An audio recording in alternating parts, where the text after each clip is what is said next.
Bismillahirrahmanirrahim. Uhayyi'ukum bitahiyatil Islam. Assalamualaikum warahmatullahi wabarakatuh.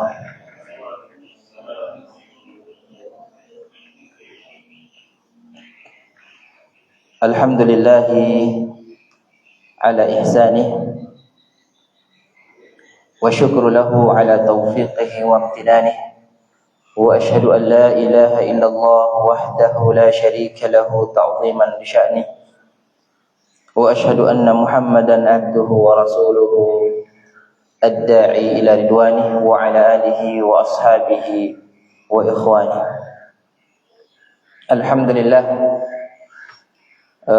malam ini malam perdana kita kembali memulai ta'lim setiap pekan sekali, insyaallah taala.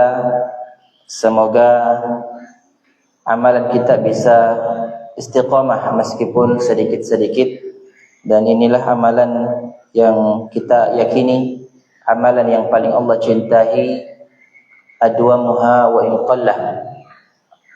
Amalan yang paling Allah cintai adalah amalan yang sedikit namun dia berkesinambungan. Salawat serta salam tercurahkan kepada baginda Rasulullah sallallahu alaihi wasallam, Nabi yang menjadi panutan hidup kita, sehingga dengan mengikuti jejaknya kita akan memperoleh keselamatan di kehidupan dunia ini, terlebih nanti di kehidupan akhirat insyaallah taala. Sebagaimana judul yang telah kita pilih malam hari ini terkait tentang keutamaan kurban, ya, karena dekat-dekat ini kita akan memasuki bulan kurban insyaallah, ya. Bulan ini kita sudah berada pada bulan Dzulqa'dah, bulan 11 pada kalender Hijriah, ya. Dan bulan Dzulqa'dah adalah bulan haram yang disebutkan di dalam Al-Quran, ya. Inna iddatash syuhuri 'indallahi 12 syahra fi kitabillah, ya, minha arba'atun hurum. Sesungguhnya dalam catatan penciptaan langit dan bumi ini itu ada 12 bulan, ya. Nanti Allah tentukan ada 4 bulan haram, ya. Salah satu mutawaliyat, 3 yang kemudian berturut-turut. Ini Dzulqa'dah bulan 11, Dzulhijjah bulan 12, nanti Muharram bulan 1. Ini berturut-turut, ya. Nanti yang keempat adalah Rajab, ya, bulan Mudhar. Para hadirin wal hadirat, tentu Allah memerintahkan kita pada bulan suci ini agar tidak menzalimi diri kita. Dengan apa? Dengan melakukan kemaksiatan yang dengannya kita akan banyak atau besar dosanya ketika kita melakukannya di bulan-bulan suci ini, ya. Begitu pula dengan amalan ibadah, ya, akan berlipat ganda di sisi Allah Subhanahu wa taala di bulan-bulan suci. Baik, sebagaimana kita ketahui bersama bahwa kaum muslimin memiliki 2 hari raya, ya. Hari raya pertama adalah Idul Fitri, hari raya Idul Fitri yang dilaksanakan setiap tanggal 1 Syawal, ya, setelah melaksanakan ibadah puasa di bulan penuh, di bulan suci Ramadan, insyaallah, alhamdulillah. Kemudian hari raya Idul Adha, ya, yang dilaksanakan setiap tanggal 10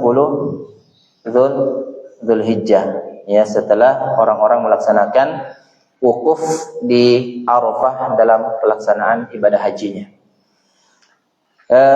Hadirin wal hadirat, tidak terasa hari raya Idul Adha ini akan semakin dekat dengan kita semua, dan mungkin telah mendengar kabar, ya, bahwa saudara-saudara kita yang telah berangkat melaksanakan rukun Islam mereka yang kelima, yaitu melaksanakan ibadah haji, di Baitullah. Ya, pada hari raya Idul Adha, kaum muslimin yang memiliki kelapangan itu dianjurkan untuk melaksanakan ibadah kurban, ya, yaitu dengan menyembelih kambing, menyembelih sapi atau unta. Ya, hal ini berdasarkan firman Allah Azza wa Jalla, "Fashalli li rabbika wanhar." Ya, maka dirikanlah salat karena Tuhanmu dan berkurbanlah. Ini dalam Quran surah Al-Kautsar ayat 2. Nanti di akhir pembahasan kita akan bahas ya, perintah ini berkenaan dengan Nabi sallallahu alaihi wasallam ketika dianugerahkan telaga Kautsar. Inna a'tainakal kautsar.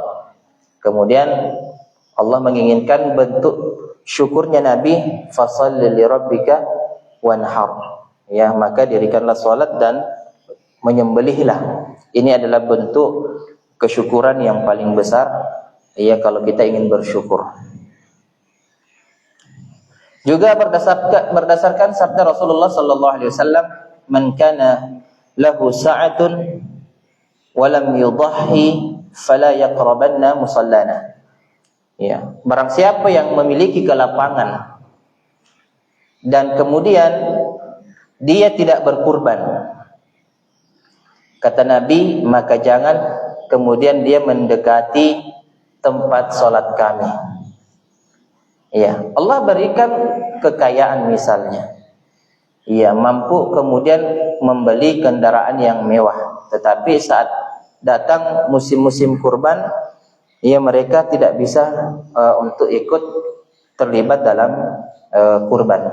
Ini ditahzir oleh Nabi, diberikan peringatan keras oleh Nabi agar kemudian jangan mendekati sholat Idul Adha kami, ya. Jangan dekat. Untuk apa dekat?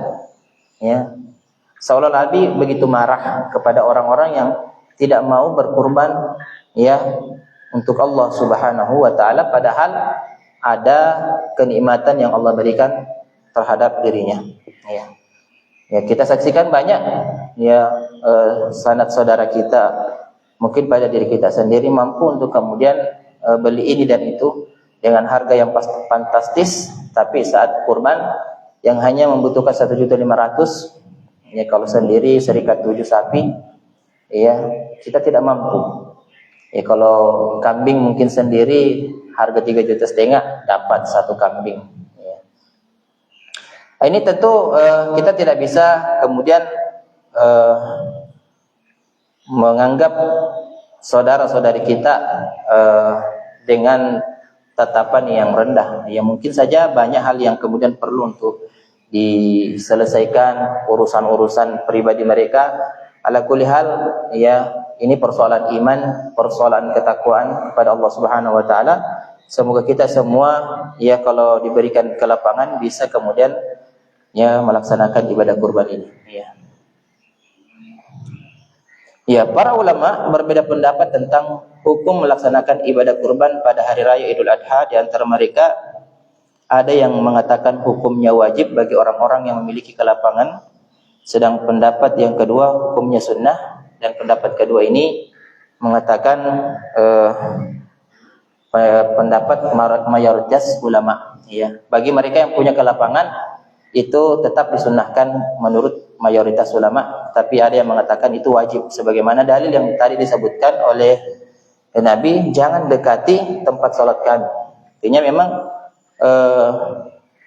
sangat ditekankan. Maka di sini pendapat yang lebih tepat adalah sunnah muakkad, sunnah yang sangat ditekankan untuk dilaksanakan.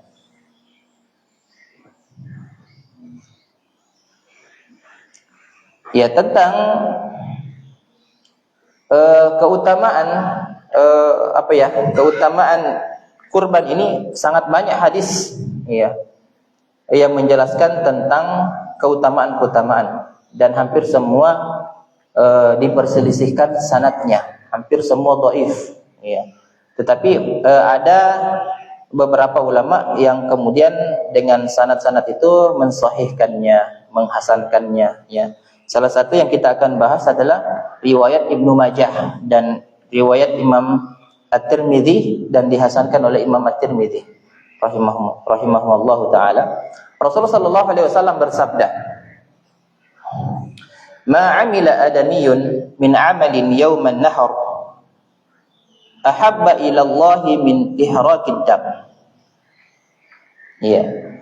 Tidak ada amalan yang kemudian dilakukan oleh anak cucu Adam pada hari An-Nahr 10 Muharram 10 Zulhijjah itu yang dicintai oleh Allah Subhanahu wa taala melainkan ihraqid dam, yaitu menumpahkan darah. Artinya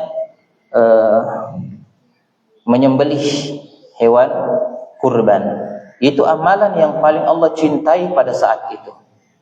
Innahu la ya'ti yaumal qiyamah biquruniha. Karena sesungguhnya dia akan nanti datang di hari kiamat dengan membawa tanduknya. Ya.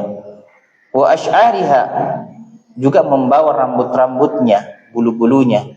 Wa azlafiha, ya, dan juga kuku-kukunya. Ya.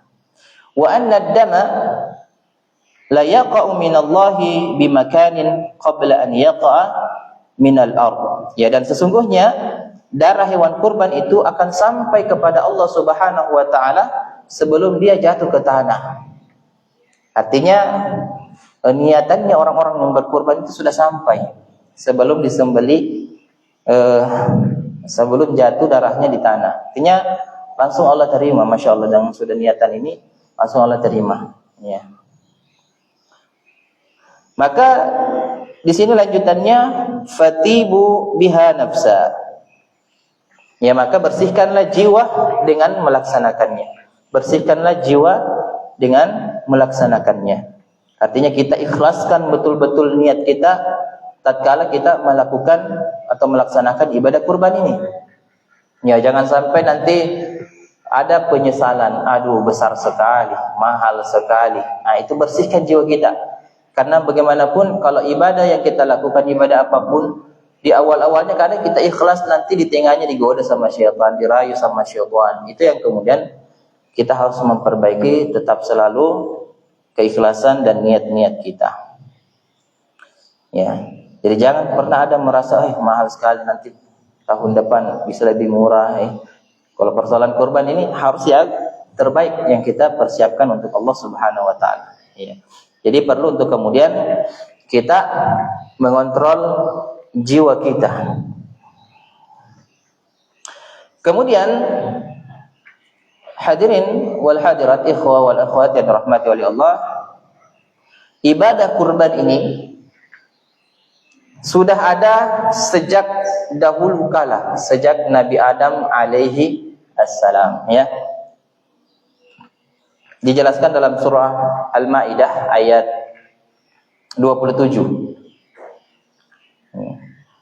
Watlu alaihim naba'a bani Adam bil haqq idh qarraba qurbana fatuqabbala min ahadihima wa lam yataqabbal min al-akhar qala la aqtulannak qala inna ma yataqabbalu Allahu minal muttaqin.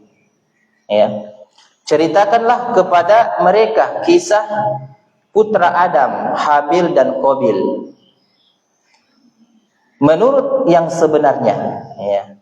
Ketika keduanya mempersembahkan kurban, maka diterima dari salah seorang di antara mereka, yaitu Habil, dan tidak diterima dari yang lain, yaitu Qabil.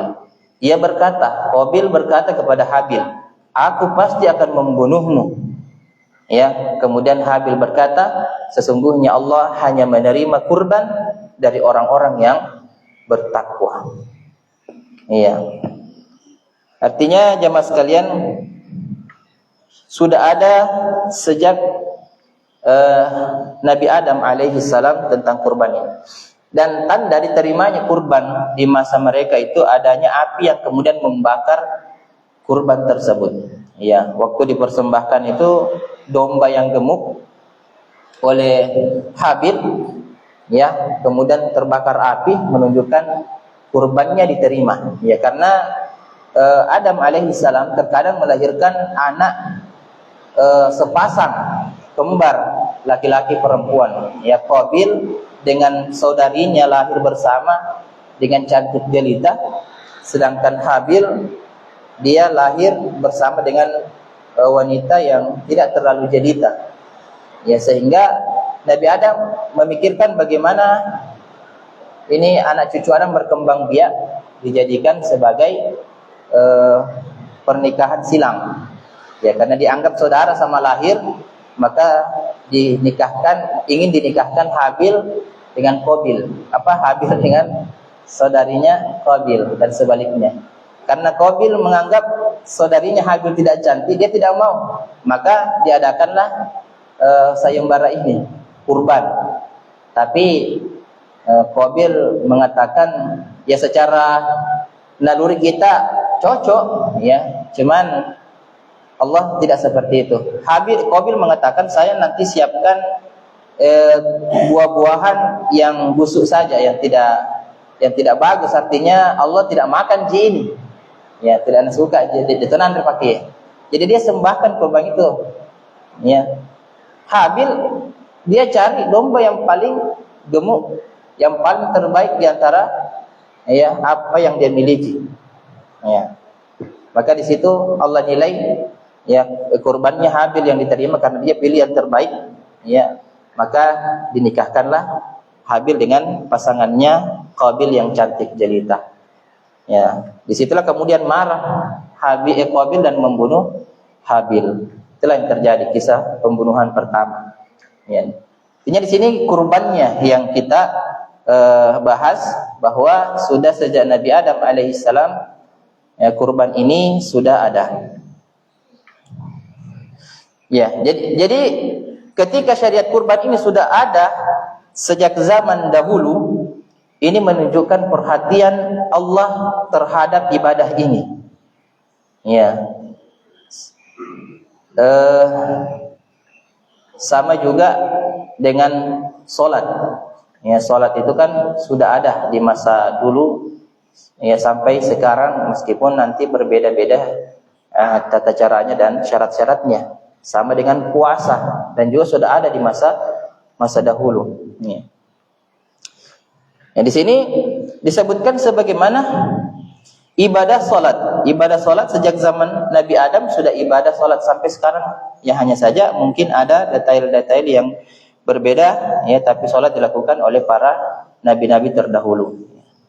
Sebagaimana ketika para ulama menyebut tentang keagungan ibadah puasa bukan cuma umat Islam, bahkan, ya, sebelumnya juga ada ibadah puasa yang dituntut dari umat-umat sebelumnya. Maka itu sering kita dengar, kama kutiba alal ladzina min qablikum, sama seperti diwajibkan orang-orang sebelum kalian. Artinya sudah ada sejak dahulu.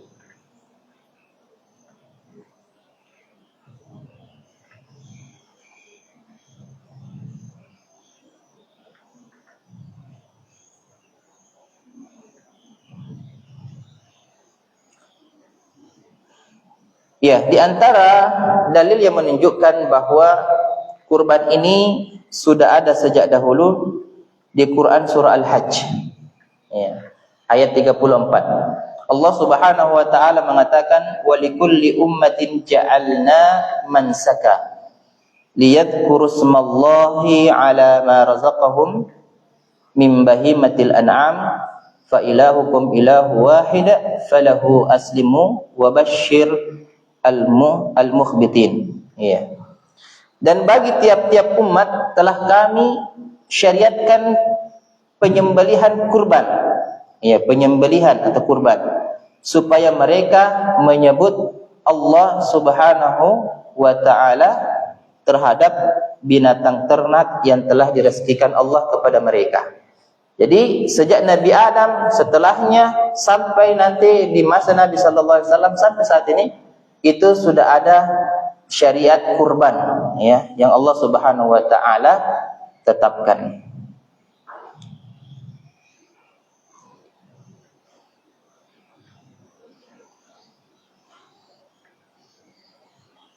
Ya, sebagian ulama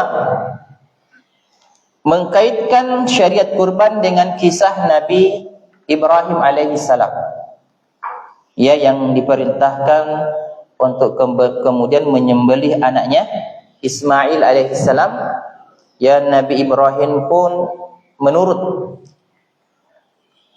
kepada Allah Subhanahu wa taala, ya, hendak kemudian menyembelih anaknya Ismail. Kemudian apa yang terjadi jamaah sekalian ketika sudah akan disembelih anak yang taat ini? Allah Subhanahu wa taala menggantinya dengan sembelihan yang besar. Ya, di dalam Quran Shaffat ayat 107. Wa fadainahu bidzibhin azim. Dan kami tebus anak itu dengan dzibhin azim, sembelihan yang besar. Ya. Intinya dari ini semua menunjukkan bahwa syariat kurban bukan syariat baru yang kemudian ditetapkan oleh agama kita sekarang ini, agama Islam yang dibawa oleh Nabi, tapi sudah ada sejak di zaman Nabi Adam alaihi salam. Ya. Kemudian perlu untuk kita ketahui juga, ternyata bukan hanya dilakukan oleh orang-orang beriman. Kurban ini kesyirikan yang sangat disukai oleh syaitan. Ya. Kalau kita baca sejarah-sejarah, para penyembah matahari, para penyembah kuburan, berhala, penyembah bintang-bintang, mereka juga berkurban.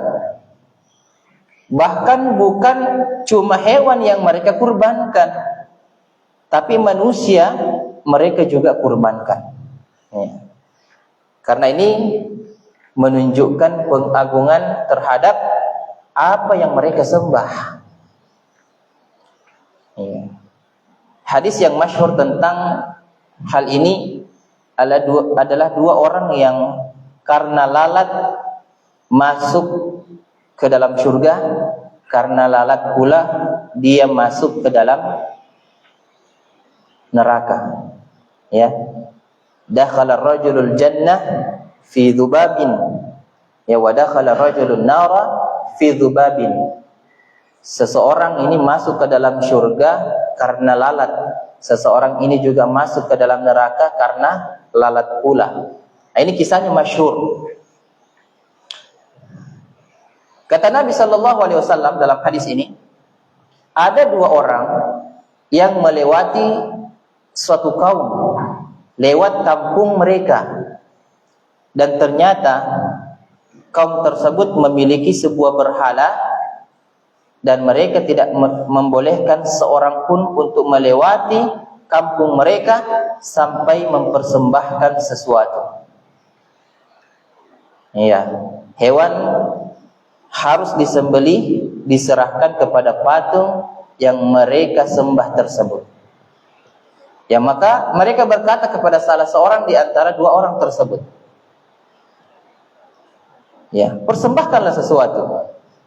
Kata dia, aku tidak memiliki sesuatu. Kata mereka, persembahkanlah meskipun seekor lalat. Maka dia pun kemudian cari seekor lalat, ya, karena tidak ada ayam yang disembelih, tidak ada kodok disembelih, tidak ada kambing, ya. Maka akhirnya ada lalat yang kemudian ditangkap, kemudian dia disembelih sebagai simbolis kemudian diserahkan kepada patung tersebut. Akhirnya mereka pun membiarkan dia lewat, dan kemudian dia mati, kemudian masuk ke dalam neraka Jahannam. Disebutkan kisahnya. Ya, kemudian yang satu dikatakan kepadanya, persembahkan sesuatu. Yang satunya ini kata dia, aku tidak punya sesuatu pun yang bisa aku sembahkan kepada selain Allah Subhanahu wa ta'ala. Saya tidak mau meskipun seekor lalat. Maka mereka pun ya, memukul lehernya. Fadaraba unuqahu, memukul lehernya, memukul kepalanya, ya, memenggal kepala orang tersebut, maka ia pun mati, maka dia pun masuk surga Allah Subhanahu wa taala. Ya, makanya di sini di awal tadi disebutkan dakhala ar-rajul al-jannata fi dzubabin wa dakhala ar-rajulu an-nar fi dzubabin. Seseorang masuk ke dalam surga karena lalat dan masuk neraka karena lalat. Nah, ini jamaah sekalian yang dirahmati oleh Allah Subhanahu wa taala. Nah, tentu jamaah sekalian, ini adalah kesyirikan yang harus kita waspadai. Penyembelihan selain karena Allah Jalla wa Ala. Ya, pernah kami dapati juga saat aktif meruqyah di masa itu di Makassar, dia menginginkan agar disembelihkan sapi. Bilang tidak mau kak. Dia minta lagi kambing, tidak mau kak. Saya tidak mau. Ya, sampai dia minta lalat cicak, tidak mau kak. Lalat pun dia minta, saya tidak mau. Ya, supaya apa? Tawar menawar agar bisa keluar dari tubuhnya pasien ruqyah ini, dia harus disembelihkan itu. Ya. Kalau orang tidak kuat tidak kuat imannya dan tidak paham akan kesyirikan ini, pasti mau bernegosiasi dengan jin. Saya boleh nak lalekmu, ya. Ta'ala jin. Tidak apa-apa jin ini. Seperti masuk ke kening, ugeresa ko lalena. Ya, kalau kita tidak paham, kita jatuh dalam kesyirikan. Iyadzan billah. Dan memang syaitan suka dikurbankan. Ya. Suka kalau ada orang mengorbankan sesuatu.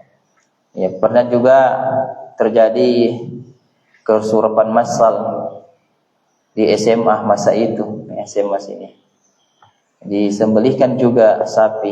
Nah, ini semoga Allah mengampuni semua dosa-dosa kita di masa itu, ya.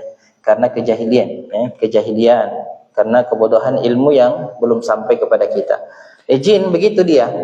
Kalau kita takut sama mereka, mereka akan makapuapu. Ya, mereka akan kemudian berani sama kita. Tapi sebaliknya, kalau kita berani, maka dia akan takut, bahkan lari, ya, menjauhi kita. Ya, itu salah satu tipsnya agar kita tidak diganggu sama jin yang jahil. Kita harus berani karena kita punya Allah. Ya, kalau kita takut-takut dan menampakkan ketakutan kita, maka dia akan masuk dan memasuki kita, merasuki tubuh kita. Ya, ikhwas sekalian, kita tidak bahas ke sini. Kita lanjut. Intinya di sini kita ingin jelaskan bahwa kurban ini bukan hanya dilakukan oleh kaum muslimin, tetapi pelaku-pelaku kesyirikan, para orang-orang kafir itu memang mengorbankan sesuatu untuk mengagungkan yang mereka sembah. Ya, kita tahu dukun-dukun Indonesia, kalau ada hal yang ingin dia lakukan, dia meminta untuk kurban sapi, kerbau, dan seterusnya. Ya, dan banyak terjadi di bagian-bagian Jawa, ya, di pantai apa itu, ya, pantai Nyi Roro Kidul, kebanyakannya terjadi di sana. Kurbankan apa? Kepala kerbau, yazan billah. Ya, semoga Allah berikan hidayah kepada kita semua. Ya, maka kurban ini adalah syiar tauhid. Ya, kurban ini adalah syiar tauhid. Makanya di ayat sebelumnya yang sudah kita bacakan tadi, walikulli ummatin ja'alna mansaka liyadhkuru smallahi ala ma razaqahum min bahimatil an'am. Ya, supaya mereka menyebut nama Allah Subhanahu wa taala terhadap binatang ternak yang telah direzekikan Allah kepada mereka. Ya, ini. Ya, syariat kurban itu ketika kita kurban, kita menyebutkan nama Allah Subhanahu wa taala. Bismillahi Allahu akbar. Hada minka walaka. Ini darimu ya Allah dan untukmu. Ini menunjukkan kepasrahan total bahwa apa yang kita miliki bukan milik kita, adalah dari Allah Subhanahu wa taala dan untuk Allah Subhanahu wa taala. Allahumma taqabbal minni wa an ahli baiti. Ya, ya Allah, terimalah dariku dan untuk dari keluargaku.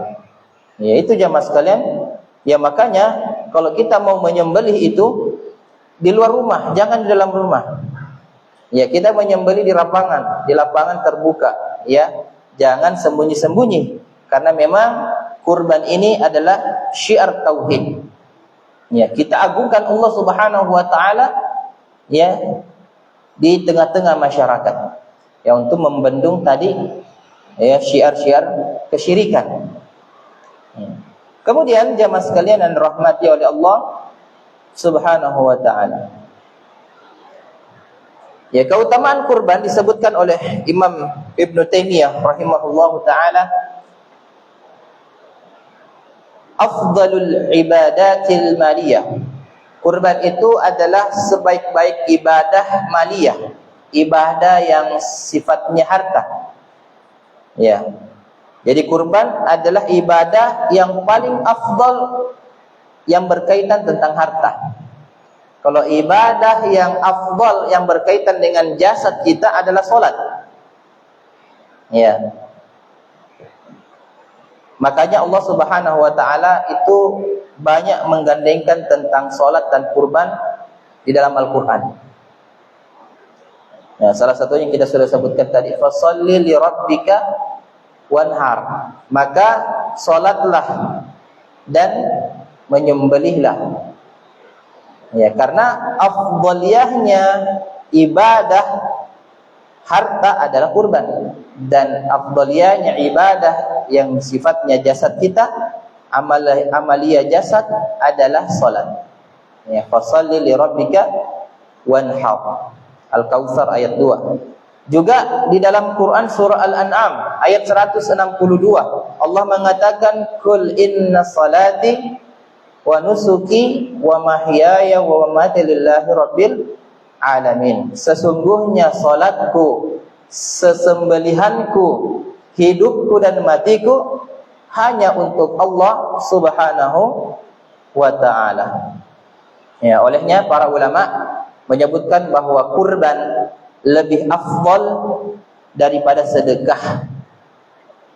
Ya, sedekah kan sudah banyak keutamaan yang kita sebutkan, toh. Ya, di sini lebih afdal kurban.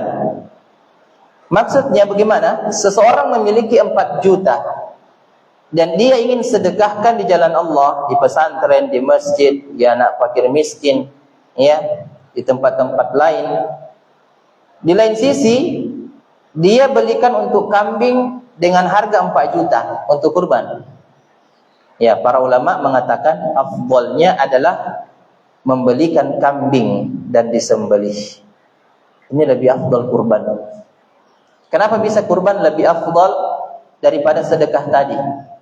Ya, pertama, ya, digandengkan dengan salat. Kurban itu sudah digandengkan dengan salat. Kemudian yang kedua, ibadah tersebut ada menyembelih karena Allah Subhanahu wa taala. Ketiga, amalan dicintai oleh Allah Subhanahu wa taala. Ibadah kurban ini bukan persoalan berkisar pada pembagian daging saja, daging kurban, tetapi ibadah menyembelihnya itu yang menjadi ibadah yang besar keutamaannya, menyembelih.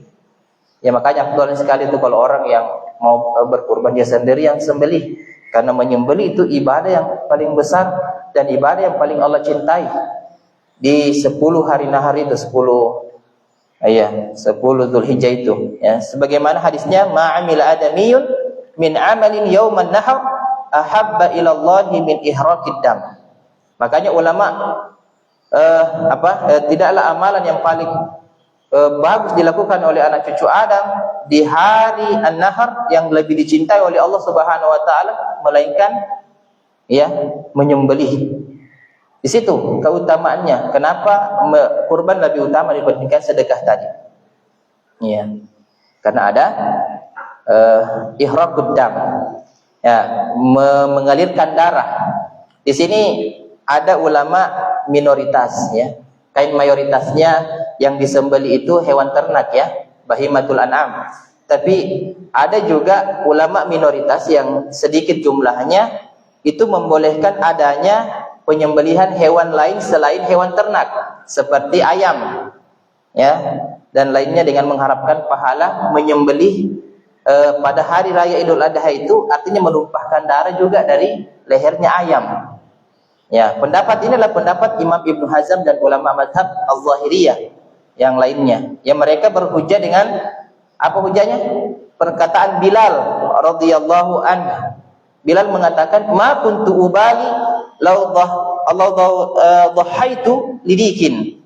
Ya, aku tidak peduli sekalipun aku akan menyembelih seekor ayam. Pokoknya 10 Zulhijjah ini saya harus menumpahkan darah. Ini perkataan Bilal. Tapi ada juga ulama minoritas yang kemudian mengambil dalil Bilal ini. Artinya semangatnya dia untuk menumpahkan darah di 10 Zulhijjah itu. Sekalipun asar Bilal ini sahih, ya, ini tidak menunjukkan keabsahan berkurban dengan ayam. Ya, sebab dalam Al-Quran secara tegas disebutkan perintah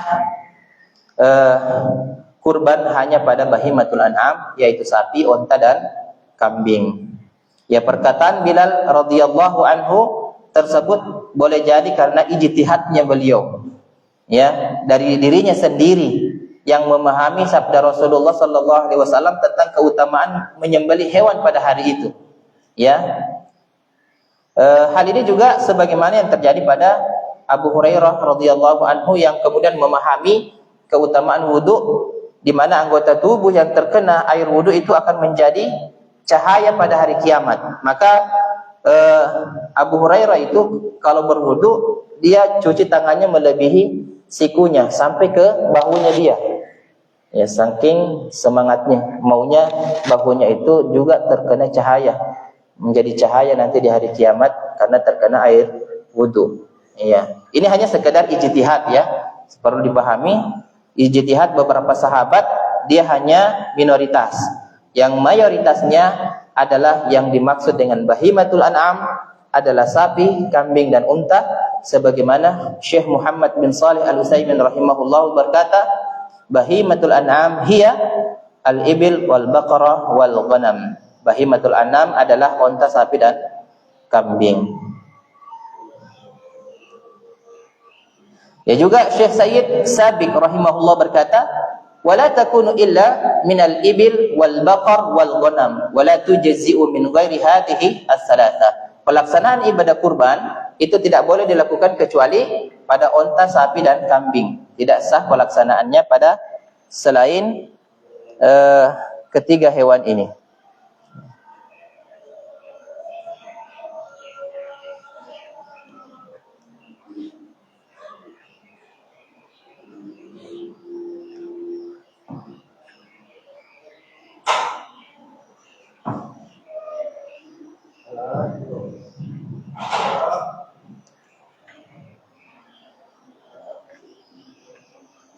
Ya, kemudian kenapa ibadah kurban ini lebih afdal dibandingkan sedekah?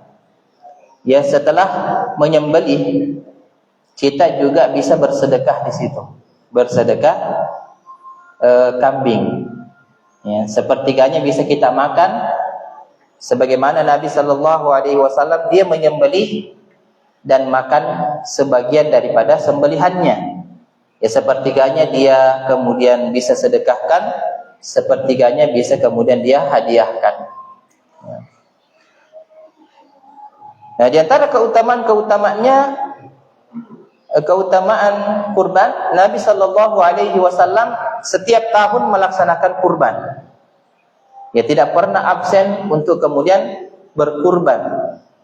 Ya, sebenarnya berkurban itu, hadirin, tidak harusnya mewah-mewah, tidak seharusnya mewah-mewah.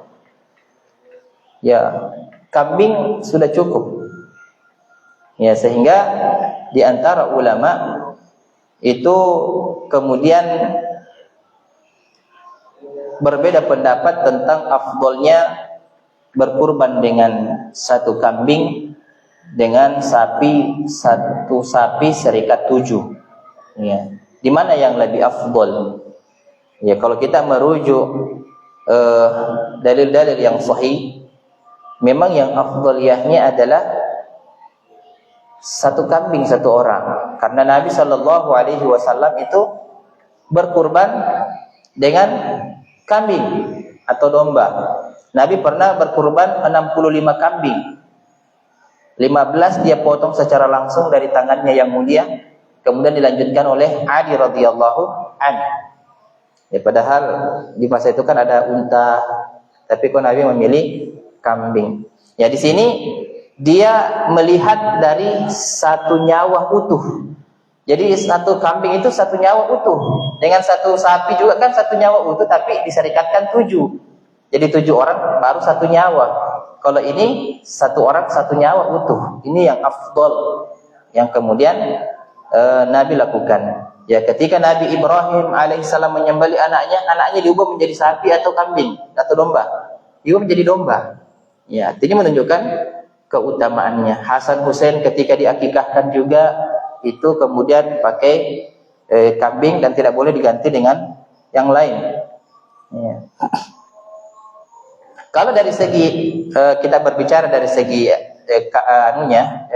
isinya, dagingnya, tentu kita memilih sapi, karena juga beberapa ulama kontemporer khususnya itu melihat ketika kambing dibagikan kepada mereka, kadang mensimpan saja di rumahnya, tidak ada bati-bati karena ada faktor dan sesuatu yang dan lain hal yang kemudian mereka tidak terlalu senang ketika daging kambing yang dikasih. Berbeda halnya kalau daging sapi, kayaknya mereka sangat bahagia. Ya, maka dari sini dilihat afdalnya adalah sapi. Ya, jadi dilihat dari situasi dan kondisinya. Ya, Nabi Shallallahu Alaihi Wasallam itu memiliki 9 istri, bahkan dalam riwayat lain disebutkan lebih daripada itu. Itu menyembelihkan satu kambing 9 istri. Ya, bahkan ya kalau kita misalnya ada di antara kita yang ada 4 istri, ini cukup satu kambing saja. Apalagi satu mentom istrinya, satu kambing. Iya. Ya, insyaallah ya. Bahkan Nabi Shallallahu Alaihi Wasallam pernah menyembelih kambing 1 ekor itu untuk seluruh umatnya. Ya, sebagaimana Nabi berdoa, Allahumma inna hadza anni wa an man lam yudhhi min ummati. Ya Allah, sesungguhnya pahala kambing kurban ini untukku dan untuk umatku yang belum berkurban. Itu Nabi Shallallahu Alaihi Wasallam. Jadi kalau kita ingin berkurban, bisa kita yang sendiri, kemudian kita niatkan seluruh keluarga, yang hidup maupun yang mati kita niatkan. Insya Allah masuk pahalanya. Ya, masih banyak sebenarnya. Ya.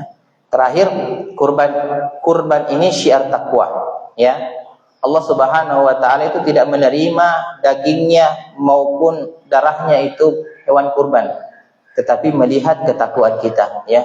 Di Quran surah Al-Hajj ayat 37 Allah mengatakan, la yanalallahu luhumuha wala dima'uha walakin yanaluhu taqwa minkum. Allah Subhanahu wa taala daging-daging unta dan darahnya itu sekali-kali tidak dapat mencapai keridhaan Allah Subhanahu wa taala, tetapi ketakwaan dari kamulah yang dapat mencapainya. Jadi ketakwaan itulah yang Allah lihat.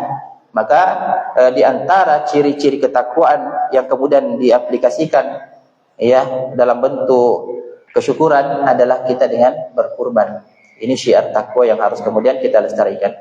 Baik, karena waktu kita telah habis, ya masih banyak hal yang perlu untuk kita bahas, tapi ya, waktu yang telah membatasi kita. Semoga apa yang kita bahas malam hari ini bisa menjadi pemberat amal soleh kita di hadapan Allah dan menambah semangat kita dalam ibadah, khususnya pada kurban ini. Kita cukupkan dengan doa kafaratul majlis. Subhanakallahumma wa bihamdik, asyhadu an la ilaha illa anta, astaghfiruka wa atubu ilaik. Assalamualaikum warahmatullahi wabarakatuh.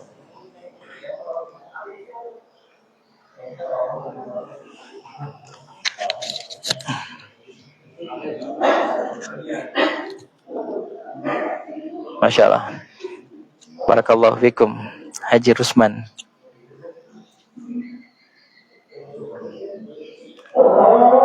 Nadira.